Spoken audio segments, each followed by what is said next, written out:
Le 33e jour de l'Omer, Lag BaOmer, correspond exactement aux 2/3, à dépasser les 2/3 des 49 jours.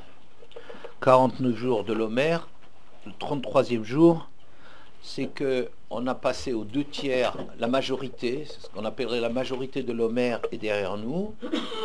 Et donc c'est un moment de bilan sur la préparation qu'on est en train de faire entre Pessah et Shavuot. C'est un jour qui, si vous avez l'habitude de compter les sphirotes, les 7 semaines, ces 7 niveaux qu'il faut atteindre progressivement, et à l'intérieur de ces 7 semaines, il y a 7 jours. Donc on peut compter l'Omer, ça ne dispense pas de faire le compte des nombres, c'est-à-dire quel jour on est. Mais en chaque jour, par exemple le premier jour, ça serait Chesed Shebe Chesed. La semaine après, tout de suite, quand on commence à compter l'Omer, la prise de conscience, c'est le Chesed fantastique total qu'on a au moment de Matan Torah. Ouais. Donc ça serait la semaine Chesed, c'est la première semaine, et le premier jour serait Chesed Shebe Chesed, n'est-ce pas? De cette façon-là, chaque semaine a son propre niveau, et le jour de Lag BaOmer, c'est Hod Shebe Hod. Hod Shebe Hod, c'est la splendeur, la majesté de la splendeur. Ouais, ça veut dire c'est le top du rayonnement qu'on atteint juste quand on franchit les 2/3, la majorité, quand on passe à la majorité de l'Omer. C'est le jour où Rabbi Shimon a rédigé le Zohar, ou a composé le Zohar, il a été mis par écrit beaucoup plus tard. Le Zohar aussi, c'est une idée d'éclat. Le mot Zohar, c'est la brillance, l'éclat. Et c'est aussi dans le 2e mois de l'année, le mois de Iyar, qui s'appelle Chodesh Ziv, le mois de la splendeur, parce que c'est le jour où on commence à sentir cet éveil de la nature qui est plus... C'est plus les prémices, le début de l'éveil de la nature, mais on voit que ça se traduit, qu'il y a une espèce de légèreté dans la nature, un vert comme ça qui est très, très nouveau, il y a une espèce on sent la chaleur du printemps, on est déjà dans le printemps, mais dans tout son éclat, pas quand il devient beaucoup plus réalisé et qu'on se dirige vers l'été. Ça, c'est la préparation de l'Omer de Rabbi Shimon Bar Yochai. Rabbi Shimon Bar Yochai est arrivé au top, au Hod Shebe Hod, au 33e jour de l'Omer. Parce qu'il a eu une préparation qui s'est faite selon les règles. Mais vous connaissez tous cette Gemara dans Yevamot Samerbet, Amud Bet, 62b, qui dit que Rabbi Akiba avait 12 000 pères d'élèves, du nord au sud d'Eretz, et qui sont tous morts dans cette période, Al Sheno Lonagu Kavod Zelazé, parce qu'ils ne se montraient pas d'égard, de respect les uns aux autres, et ils sont morts de Askara. Qu'est-ce que c'est Askara? Souvenir. Hein? Souvenir. Souvenir? Non, pas Zecher, Askara.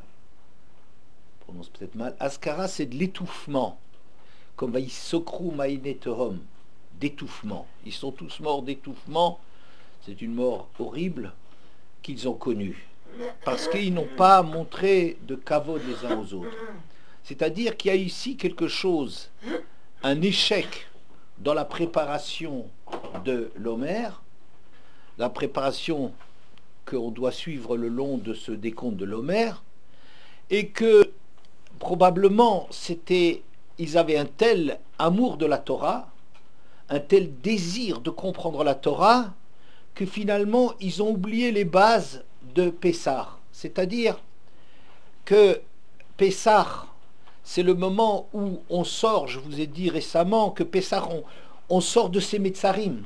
Avant qu'Hachem nous fasse sortir d'Égypte, nous-mêmes, pour sortir à Pessah, il faut qu'on soit capable de sortir de cet enfermement que l'homme a sur lui-même, cette façon de se voir comme le centre du monde, et de sentir qu'il y a des dimensions qui existent qui signifient un dépassement du centralisme, de l'égocentrisme naturel que chacun a par rapport à lui-même. Donc, participer à une histoire, on est dépassé dans le temps, on ne fait pas tout nous. On vient de quelque part, on va quelque part, on est précédé, on sera dépassé. Oui. Aussi dans un klal, le rachat, il est kofer beikar parce que il poresh minatsibour, il rejette cette dimension de participer à quelque chose. Ça, c'est la sortie de Pessah qui a permis la Yetziat Mitzrayim, comme on l'a dit très récemment. Et cet enseignement-là, qui est donc d'ouverture, qui nous fait découvrir des valeurs vers lesquelles, grâce auxquelles on peut arriver à se dépasser, à sortir, à découvrir des dimensions de klal à l'intérieur de nous-mêmes, ça, on risque de l'oublier quand on est braqué sur l'étude de la Torah, et que l'étude de la Torah, qui est le Emet, qui découvre la vérité de toute chose, qui analyse toute chose dans les plus petits détails, elle risque de nous faire oublier le comportement dans un klal. Et c'est ça que ces talmidim qui étaient tellement sérieux dans leur limoud, finalement, je dirais, ce qui les intéressait, ce qu'ils ont oublié finalement, c'est qu'ils en ont fait un exercice de développement extraordinaire de Chokhmah, de trouver le Emet, et ils ont oublié un peu le comportement en société, le fait qu'un homme il a besoin d'être reconnu, qu'un homme a besoin qu'il n'est pas seul. Et cette leçon de Pessah, ils l'ont oublié, alors ils sont morts d'Askara, étouffement, c'est-à-dire comme si ils n'ont plus la faculté de communiquer. Ils sont devenus comme ça des esprits tellement réalisés. Voilà. Au jour d'aujourd'hui, on porte encore le deuil de cette période. C'est-à-dire ce que la Gemara dit, que quand ils sont morts, Vaya Haolam Shamem, le monde était désolé. Il n'y avait plus rien. Il n'y avait plus de Torah. La Torah a disparu. Et même maintenant, donc ça veut dire 1800 ans plus tard, on porte encore le deuil sur ça. C'est-à-dire que les gens qui ont disparu, c'est un potentiel extraordinaire qu'il y a eu et qui a été perdu. Et ça, quand il y a un drame, une tragédie, de gens qui disparaissent, il y a quelque chose d'absolument terrible, c'est qu'avec eux disparaît toutes ces potentialités extraordinaires du Torah, que je dirais presque populaire, que la Torah aurait pu être une Torah réalisée et en Chokhmah et dans le Klal, alors que la suite, ça a été que Rabbi Akiba est allé à trouver des Talmidim au sud d'Eretz, Rabbi Meir, Rabbi Yuda, Rabbi Yossi, Rabbi Shimon, Rabbi Yossi, Rabbi Elazar. Il a trouvé des Chachamim extraordinaires et il a rétabli toute la Torah qui est passée par cela, mais c'est déjà une Torah un peu individuelle, élitiste. Et on a perdu quelque chose d'absolument terrible. Quand il y a un drame, à part le drame terrible pour les familles, il y a quelque chose un scandale de toutes ces potentialités qui auraient pu donner quelque chose et dont on porte encore l'échec aujourd'hui. Alors en même temps, on essaye de prendre conscience de l'erreur qu'il y a eu à aller vers Shavuot en oubliant les bases de la Yetziat Mitzrayim, et en même temps, on dit qu'il y a un deuil, une perte qui est sensible dans toute l'histoire. Dans toute l'histoire, il y a un échec extraordinaire. Il y a, en vérité, peut-être d'autres formes d'échec de cette préparation de l'Homer. Alors, ce que je vais dire, c'est sans doute un peu ou très prétentieux, c'est-à-dire arriver à essayer de trouver une explication à un drame. Oui, ça n'enlève pas le drame, ça n'enlève pas le deuil que l'histoire portera de ce qui s'est passé ces derniers temps. Ça n'enlèvera pas. C'est prétentieux parce que de toute façon, quand quelqu'un quand il s'exprime sur un sujet pareil, imagine ou s'imagine que ça y est, il fait le tour de la question, il donne une réponse définitive, comme s'il généralisait un point de vue qui est finalement personnel, c'est-à-dire qu'un point de vue qui vient de sa compréhension des choses, et on ne comprend pas grand-chose, de sa connaissance des choses, on ne connaît pas grand-chose, des problèmes qu'il a par rapport à lui-même, c'est à partir de là qu'il parle, ou du reflet de la société dans laquelle il vit dans un Beth Midrash, il y a certains problèmes, il y a certains styles, certaines déficiences, et c'est à partir de là qu'on parle. Donc il faut prendre avec beaucoup de recul et de relativité un exercice qui est présomptueux, hein, que j'essaye de comprendre à titre personnel quelle est la dérive qu'il y a eu ou qu'il y a dans notre génération par rapport à cette période de l'Homère. D'accord? Bien. Alors,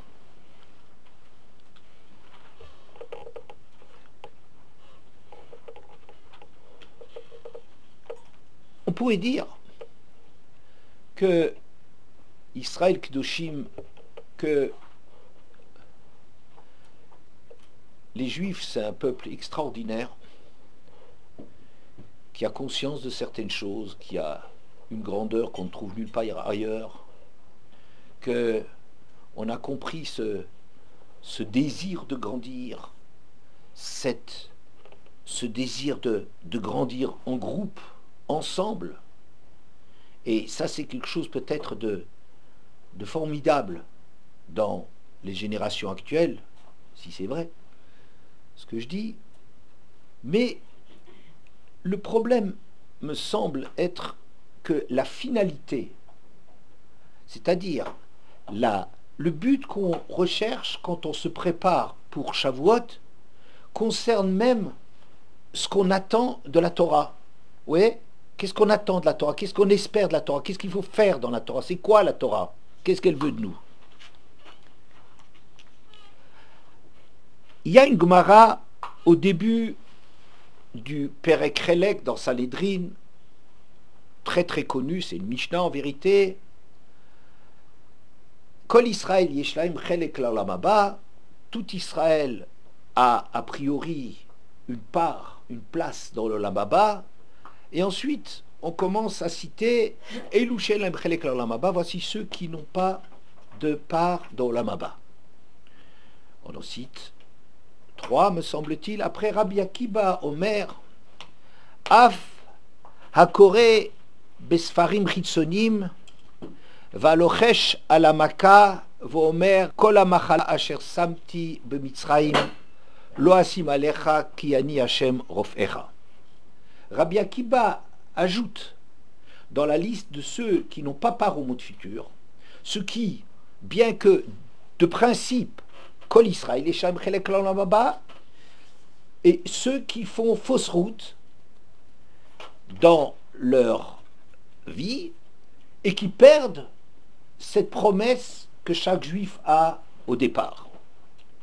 Hakore Besfarim Chitsonim, celui qui lit dans de la littérature superficielle ou extérieure, et Halochesh Almaka, celui qui, quand il a une plaie, une maladie, prononce des formules incantatoires, un peu des formules de la Torah. Paraît-il, pour ne pas avoir Chelek, il faut cracher, je ne sais pas pourquoi cracher, qui est une espèce de zilzoul, comme ça, une espèce de mépris, mais je ne pourrais pas vous en dire plus, en disant Kol Amachala Asher Samti Bemitzraim Lo Asim Alecha Ki Ani Hashem Rofecha. Tous les mots que j'ai mis en Égypte, je ne les donnerai pas, car moi je suis Hashem, ton médecin. Alors, c'est les deux dimensions, ces deux erreurs qui, d'après Rabbi Akiba, peuvent nous faire perdre pied dans notre vie. Les Sfarim Achitsonim, de quoi s'agit-il? Ils sont de deux ordres. D'abord, c'est des livres qui sont nocifs, qui détruisent les bases de notre émouna. Par exemple, les livres de philosophie grecque, parce qu'ils ne croient pas dans la Hashgacha, ils ne croient pas dans des principes de base comme Hachem qui crée le monde. Vous voyez, c'est une certaine, donne des visions fausses, et ça, c'est, on nous met dans la tête un regard qui est faux, contraire à la Torah. Il y a aussi, dans ces Sfarim Achitzonim, des livres qui n'apportent rien. Il y a des livres qui rapportent quelque chose, ça veut dire les livres de Chochma, de réflexion, même des Goyim, si c'est dans la ligne de notre Emouna, des livres de science, des livres d'études, de compréhension, de connaissance du monde. Mais il y a des livres qui sont de la littérature, vous savez, romanesque, un esprit romanesque, des histoires d'amour, des histoires des romans. Ça, c'est des livres qui n'apportent rien. Et une baem lo ahava velo ira, il ne rajoute rien à notre relation d'amour ou de crainte du ciel. Ça s'appelle des livres chitzonim. Et celui qui prend cette direction, il prend une direction de décoller de la réalité. Il vit dans une espèce de bulle. Une bulle romanesque, d'histoires d'amour, d'histoires des enquêtes policières. Oui, il y a des tas de romans qui peuvent s'écrire dans des tas de domaines, mais qui sont des histoires complètement inventées et qui n'ont rien, qui ne construisent rien dans la personne. Et le fait de rentrer dans ce monde, c'est comme si on décolle de la réalité à laquelle il faut se mesurer pour arriver à planer, à vivre dans une bulle au lieu de vivre dans le monde. Ça, c'est quelque chose, dit Rabbi Akiva, qui fait perdre le Olam Haba. La deuxième chose, Alochesh al-Maka, c'est celui qui veut utiliser la Torah, comme un moyen de se protéger.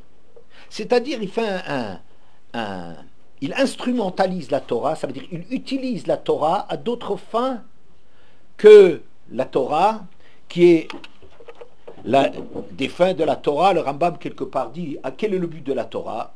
C'est de nous apprendre à vivre en société, c'est de nous faire comprendre la Chokhmah, et c'est de nous rapprocher d'Hachem. Oui, c'est ça le but de la Torah. Et lui, il veut récupérer la Torah en disant que la Torah, il le protège. On en fait une amulette. Vous voyez, c'est une façon de banaliser, de réduire la Torah à quelque chose, à un moyen de se protéger dans la vie. Vous voyez, les amulettes, les sgoulottes, ça c'est quelque chose de très grave, parce que c'est la Torah qui est tellement parfaite et qui a un but tellement élevé pour l'homme, on va la réduire à un moyen un remède. C'est marqué dans Pirkei Avot, dans le 4e Pérec, je crois, à la Mishnah Vav, Rabbi Tzadok Omer,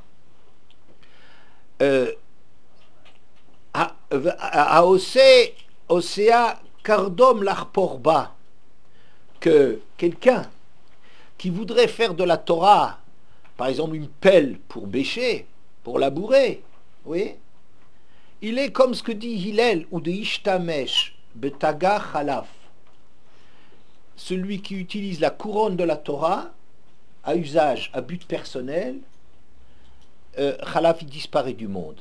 Notel Chayav Mi'olam, il enlève sa vie du monde. Le monde, c'est le sérieux. Se confronter à la réalité, construire quelque chose de vrai. D'accord? Ça, c'est travailler dans le dur, dans la réalité. Et celui qui va utiliser la Torah, il est comme si il est en train de perdre cette chose, ce trésor potentiel qu'il a de Chelek Olam Haba. Il enlève cette qualité qu'il a, cette potentialité qu'il a, pour la réduire à des choses qui sont très triviales, banales, et qui réduisent totalement la Torah. D'accord? Oui. Vous avez dit que quand on lit Parle fort. quand vous avez dit qu'on lit des livres policiers d'enquête, qui nous font sortir un peu de la réalité, ça nous enlève le Olam Haba. Oui. Mais- D'Olamazé. Non, même ça aura comme effet de nous sortir d'Olalamba, ça nous enlève de la réalité des problèmes de l'homme. Ça nous met dans une bulle romanesque. Comme tu dirais, Hakina Vatava Ve'akavod Motsin et Adamina Olam. Qu'est-ce que ça veut dire? Il le sort du. Ça veut dire ce sont des directions dans lesquelles, quand tu commences à rentrer là-dedans, ça te ronge complètement. Tu risques d'être complètement pris par cela et construire un monde artificiel qui pour toi devient la réalité et que tu oublies là. Tu vois, eh ben, c'est quelque chose comme ça, le romantique, l'artificiel qui ne rajoute rien en positif, en rapprochement avec Hachem. Ça, c'est quelque chose. C'est pas un livre sur les midotes, ça, c'est très très grave. Tu vois, ça te donne aussi, tu vis dans une bulle et tu ignores là où les choses se passent. D'accord? Bien. Il y a une Gemara dans Sanhedrin Samer Aleph, dans Baba Kama, qui raconte la chose suivante. Vaïtave David Vayomar, c'est dans le Sefer Shmuel Bet, le Perek Kav Gimel, le Pasuk Tetvav et suivant. À un certain moment, David a eu une envie et a demandé Mi Yashkeni Mayim, qui pourrait m'altérer, m'abreuver d'eau. Mi Be'er Bethlehem Asher Bashahar, du puits qui est à Bethléem, qui était dans les portes de la ville. Il y a une lecture pshatique. David Ameler était en train de s'attaquer aux Plishtim qui encerclaient la ville de Bethléem. Et il faisait très chaud. Et David Ameler, il a eu une envie extraordinaire d'eau. Il mourait de soif. Et il y avait là-bas, il y avait des puits qui avaient de l'eau rafraîchissante. Et David a eu une envie inextinguible, c'est joli comme mot, oui, qui n'arrivait pas à apaiser de cette eau fraîche. Vaïv kerouch lochet hagiborim machane plishtim, bemachane plishtim, vaïshavu maim mi be'er Bethlehem asher beshar. 3 des grands héros qu'il avait autour de lui, des giborim, se sont élancés à travers le camp des Plishtim qui assiégeaient la ville de Bethléem. Ils sont allés puiser de l'eau du puits qui est à Bethléem dans les portes de la ville. Vaïssou, Vayaviou et David. Et ils ont pris cette eau et ils l'ont apportée à David. Velo aval ishtotam, vayaser otam lachem. Et David n'a pas voulu boire. Et il les a déversés pour Hachem. Oui. D'abord, il a tellement envie d'eau. Il y a des gens qui sentent ça autour de lui, qui vont risquer leur vie pour apporter l'eau, n'est-ce pas? Et quand il apporte l'eau, David refuse de la boire. Peut-être parce qu'ils sont mis en danger. D'accord? Peut-être parce qu'ils sont mis en danger. Et David Amelech n'a pas voulu profiter de ces risques inconsidérés qu'ils ont pris. D'accord?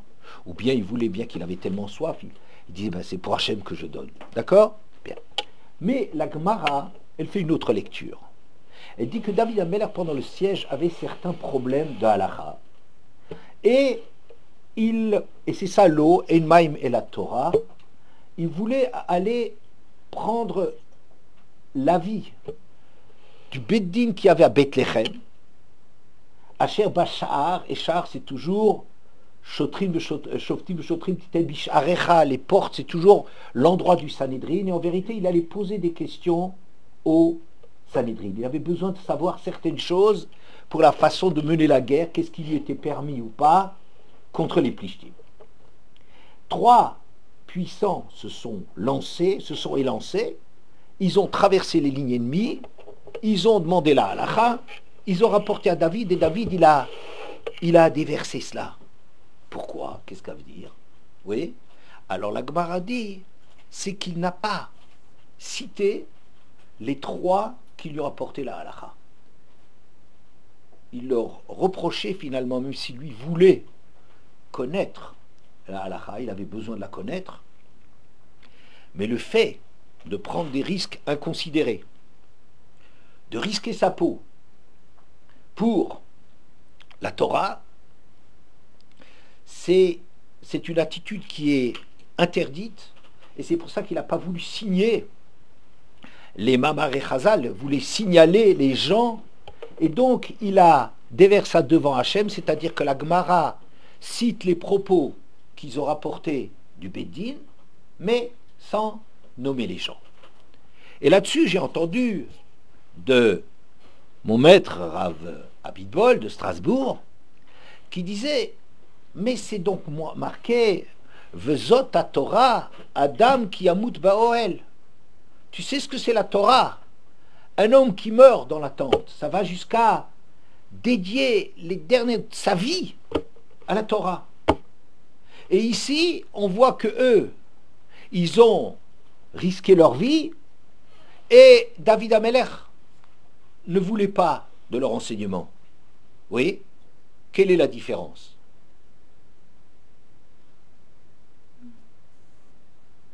Ben, la Torah, quand on dit un homme qui meurt dans la tente, c'est pas une question de risquer sa vie. On n'a pas, la Torah ne te demande pas de risquer sa vie pour la Torah. C'est pas ça. On n'est pas des fanatiques. On est Adam qui amut Boel, quand même l'homme, il va mettre ses dernières forces, ou bien au moment de mourir, et qui continue à étudier la Torah, ça veut dire que sa vie, elle est totalement investie dans la Torah. Ça veut dire transformer ta vie, rôle, celle que tu as reçue d'Hachem en cadeau, et avec la Torah, transformer cela. Oui, c'est pas de courir des risques. Ça m'intéresse pas. C'est pas risquer sa vie pour la Torah, faire des exploits pour la Torah. C'est pas du tout le derrière de la Torah. C'est-à-dire, qu'est-ce que la Torah elle demande? La Torah elle demande de travailler, de transformer la matière première qu'Hachem nous a donnée. Comme la Gemara dit dans Kiddushin, Barati Yetzerara, Barati Torah Tvalin. J'ai créé le Yetzerara, et l'antidote du Yetzerara, le vaccin, et ça c'est un vaccin qui marche, c'est la Torah. Ça veut dire quoi? C'est-à-dire que l'homme, il est sauvage, c'est comme un mulet sauvage, indomptable. Il a un désir profond d'être libre, de ne pas être soumis.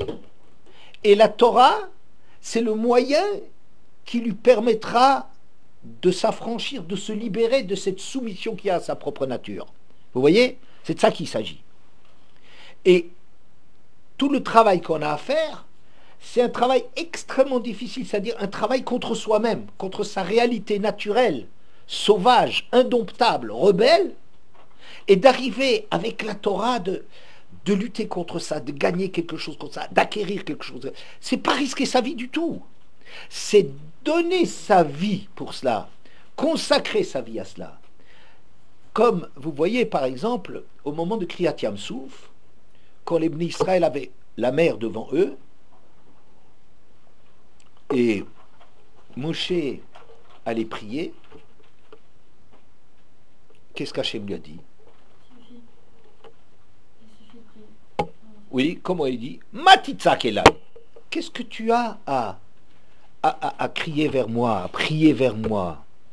D'Aber et Bnei Israël v'Issaou. Dis aux Bnei Israël qu'ils avancent. Ça veut dire qu'ils se confrontent à ça. Qu'ils sachent qu'il faut se lancer dans la mer. C'est pas le moment de la tfila.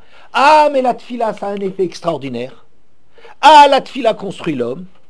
Il y a des moments dans lesquels les responsabilités qu'on prend par rapport à soi-même, c'est vraiment de rentrer dans le vif du sujet.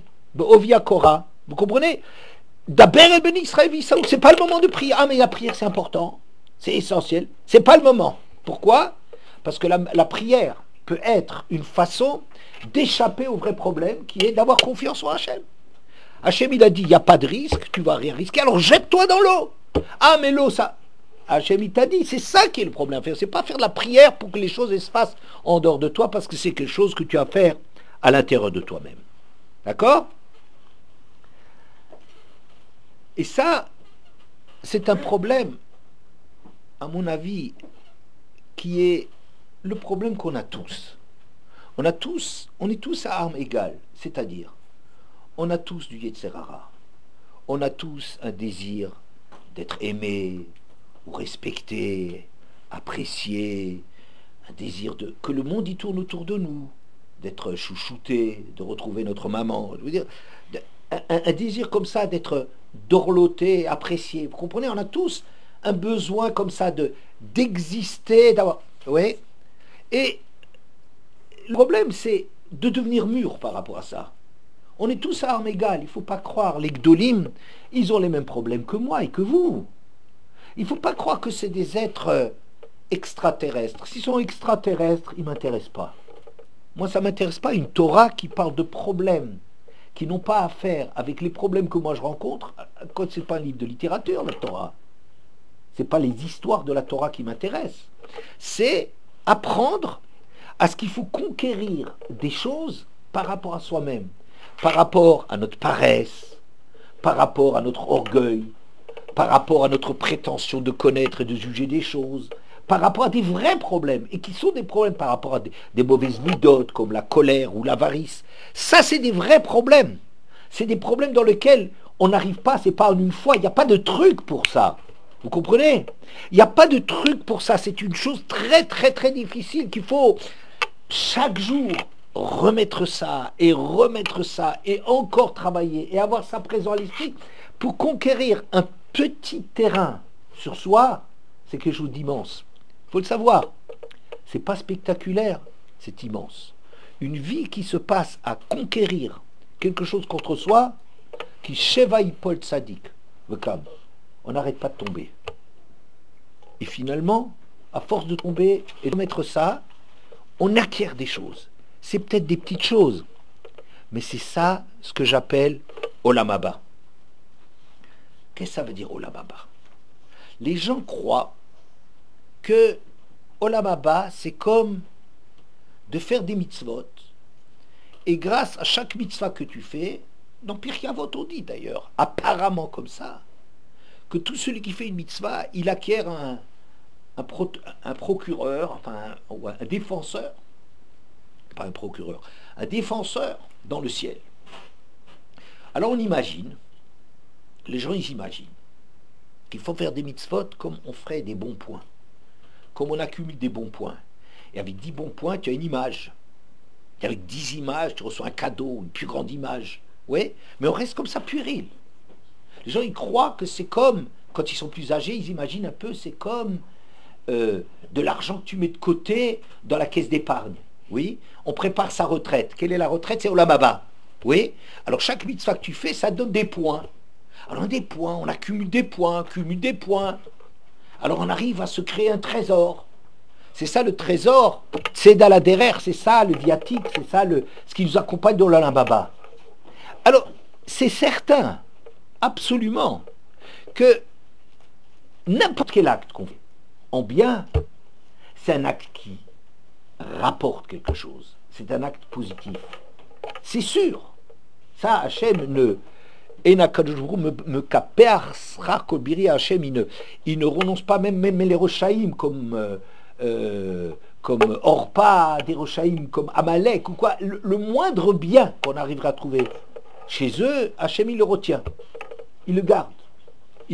Il le récompense. C'est sûr. Mais le véritable Olam Haba, c'est quoi? C'est dans cette conquête très difficile, impossible contre nous-mêmes. Si quelqu'un, par exemple, a besoin de se sentir reconnu, c'est quelque chose de très très très fort. Et tout le monde a comme ça une espèce de désir de se sentir apprécié, de se sentir... Et arriver à travailler contre ça, ça c'est pas en une fois, c'est jour après jour. Et on se casse tout le temps la figure. Hein. C'est comme quelqu'un qui veut arrêter de fumer. Il a, comme disait Mark Twain, arrêter de fumer c'est facile, j'ai arrêté des millions de fois. Ouais, bon, mais ici c'est très difficile, qui Sheva Ipol Tzadik. C'est-à-dire que c'est au-dessus de nos forces. On veut être maître de sa vie. On veut être libre, c'est-à-dire faire ce qu'on a envie. On veut se laisser aller à la colère, on veut se laisser aller à l'orgueil, on veut se laisser aller à nos midotes, parce que c'est elles qui maîtrisent, qui sont les maîtres de notre corps. Et lutter contre ça, c'est sûr que c'est un travail extrêmement, extrêmement difficile. Et ce travail-là, qui fait des résultats qui ont l'air d'être petits, mais c'est ça le Olam Haba qu'on a. Vous savez quelle est la portion de Olam Haba? C'est pas les bons points que j'ai acquis, que j'ai mis de côté pour avoir un terrain de 150 000 mètres carrés là en haut avec un château au milieu. C'est pas des trucs comme ça. Bien que Hachem y récompense pour ça. Mais ça, en général, c'est pas quelque chose qui transforme la personne. Le Rambam dit dans Pirkei Avot, à Kol Lefi Rov HaMaasim, que tout dépend de la quantité d'actes. Il vaut beaucoup mieux donner 100 fois 1 euro qu'une fois 100 euros. Pourquoi? D'après vous? Il vaut beaucoup mieux donner 100 fois 1 euro qu'une fois 100 euros. Parce que j'ai rien entendu. Parlez-moi. On a fait 100 000 votes.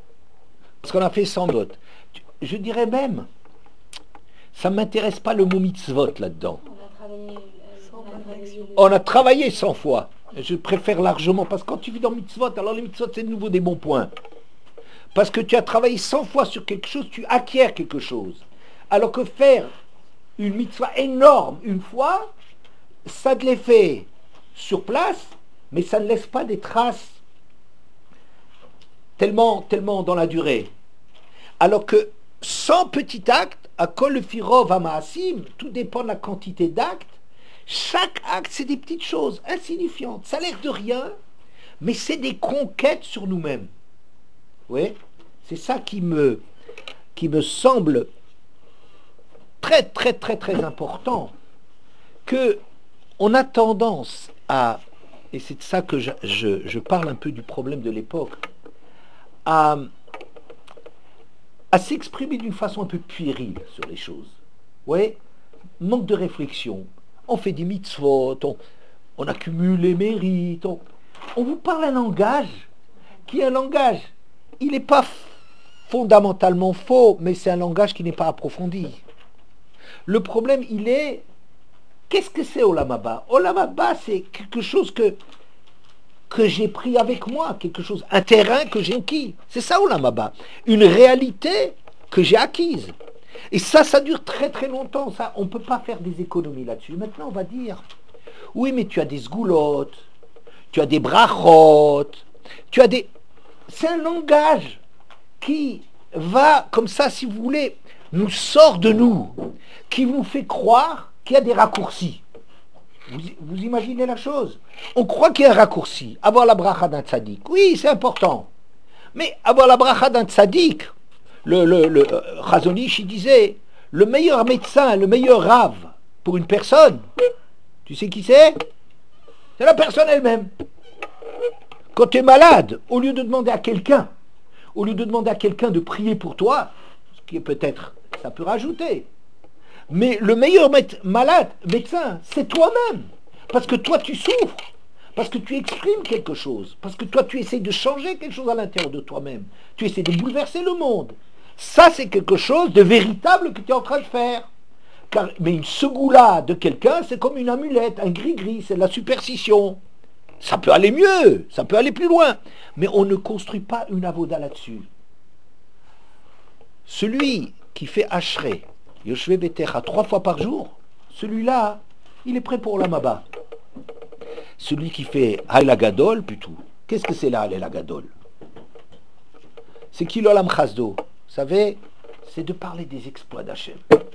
Parler des exploits d'Hachem. Qui l'Olam Chasdo? Oui, la sortie d'Égypte, le désert, la Torah, la manne, tout ça. Oui, ça, c'est la Haïla Gadol. Le Haléla Gadol, il ne faut pas construire sa avoda sur du spectaculaire.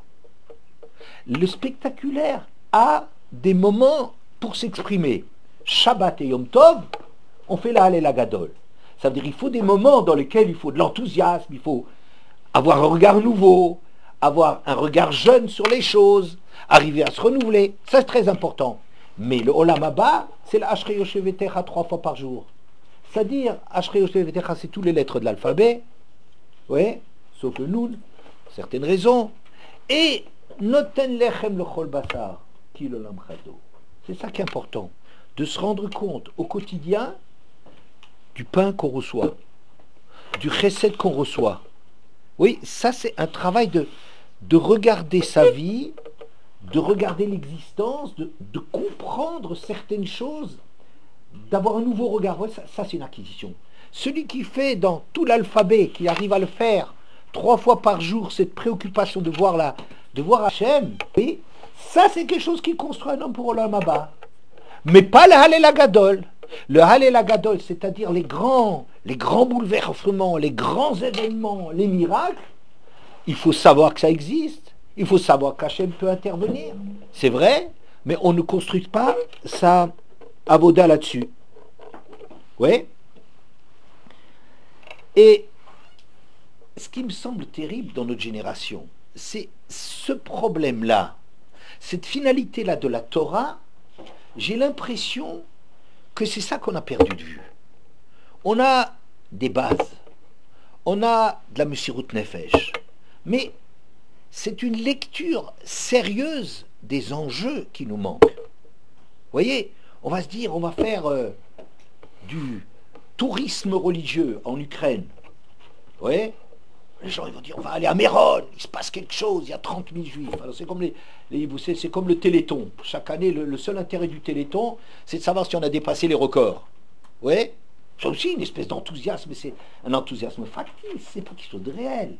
Alors là, tu sais, il y a quelques années, à Ouman, il y avait 2000 juifs, et maintenant il y a des hôtels 5 étoiles à Ouman, il y a des trucs, il y a 30 000 juifs. C'est peut-être une fois dans sa vie, il faut quelque chose comme ça, mais c'est pas la avoda. C'est passer à côté du problème de sa vie. Méron, c'est un problème terrible, Méron, ce qui s'est passé à Méron. C'est-à-dire que des gens, ils se sont mis en danger parce qu'on sait bien que les structures d'accueil, ils sont absolument impossibles pour une masse de gens où il y a 100 000 personnes à la fois. Les choses ne sont pas faites comme ça. Elle se fait sans penser qu'il y a des goulots d'étranglement, il y a des... C'est horrible cette chose-là. Hakol bidei shamaim chutz mitzinim pachim. La Gemara dit, tout votre lamed, elle dit, tout dépend du ciel sauf tsinim pachim. Vous savez que c'est tsinim pachim? C'est le froid et le chaud. Ça dépend pas du ciel. Un gars, il va dire, tout vient du ciel et je sors en hiver pas habillé. Je me couvre mal en été. Ça dépend de toi. Ça, c'est pas Kol bidei shamaim. Ça veut dire les précautions que toi, tu dois prendre. Ça, c'est pas Kol bidei shamaim. Al yamod adam b'makom sakana. La Gemara, Shabbat Lamedvet, 32. Ah, il dit, un homme, il ne doit pas se mettre dans un endroit dangereux. C'est interdit. Il ne faut pas passer sous une échelle. Ça veut dire kirnatoui. Un mur qui menace de pencher, il ne faut pas avoir cette espèce d'outrecuidance et cette espèce de prétention qui ne va rien m'arriver, comme si j'avais des strouillottes. C'est attention, attention, ne te mets pas en danger. Il y a une réflexion où on fait fi de la réflexion. C'est ça qui est quelque chose, je trouve, de terrible.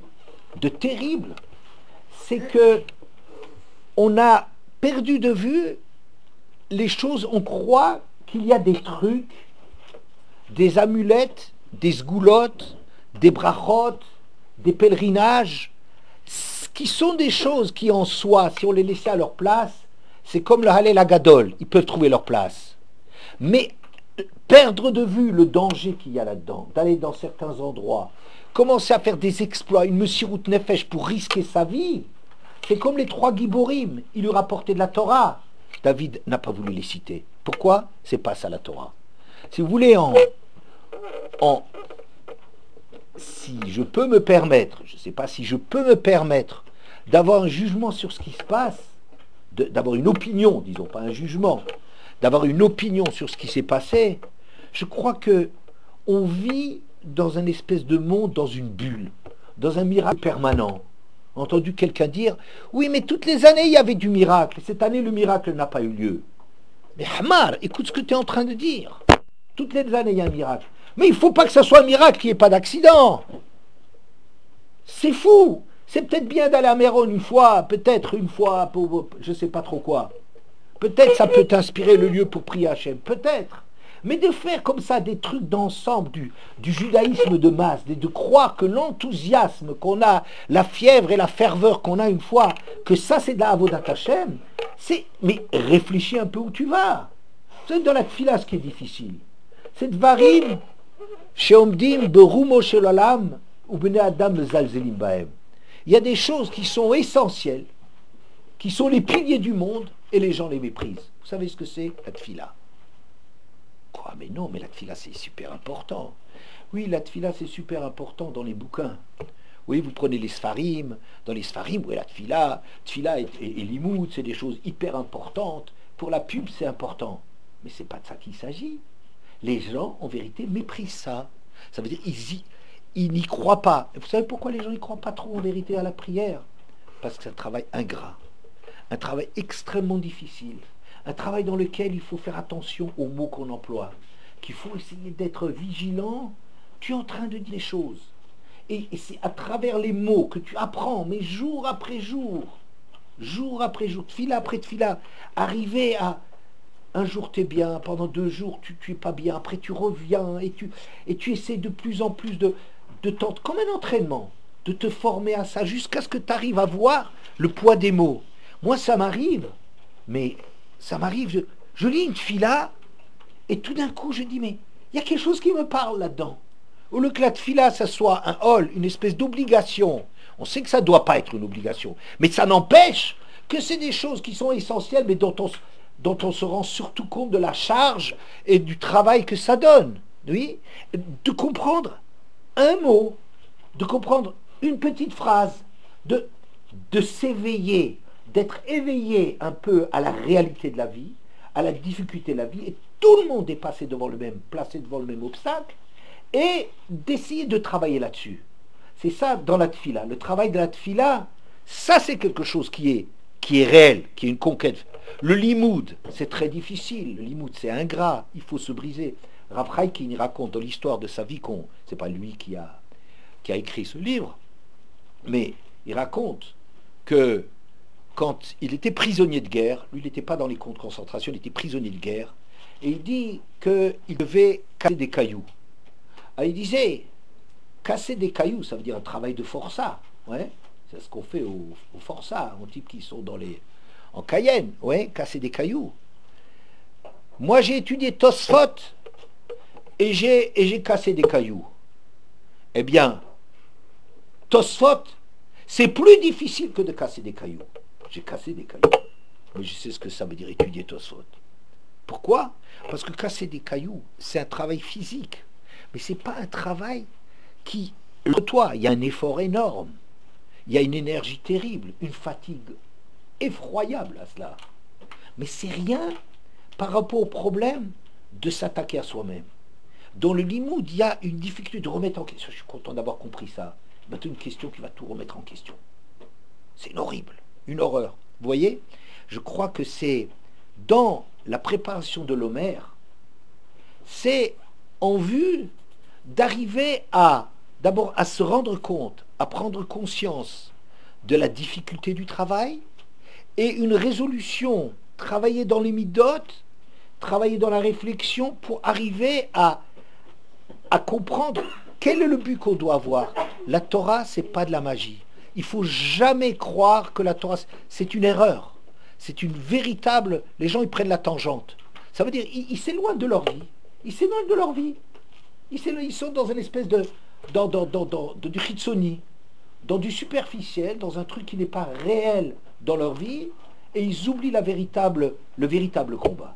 Et c'est ça ce qu'il faut qu'on prépare Pour Shavuot, il faut bien avoir conscience. Et un travail comme ça, c'est ça ce qui donne Hod Shebehod, que Rabbi Shimon, il arrive à éclairer le monde quand ce travail il est bien fait. Vous voyez ?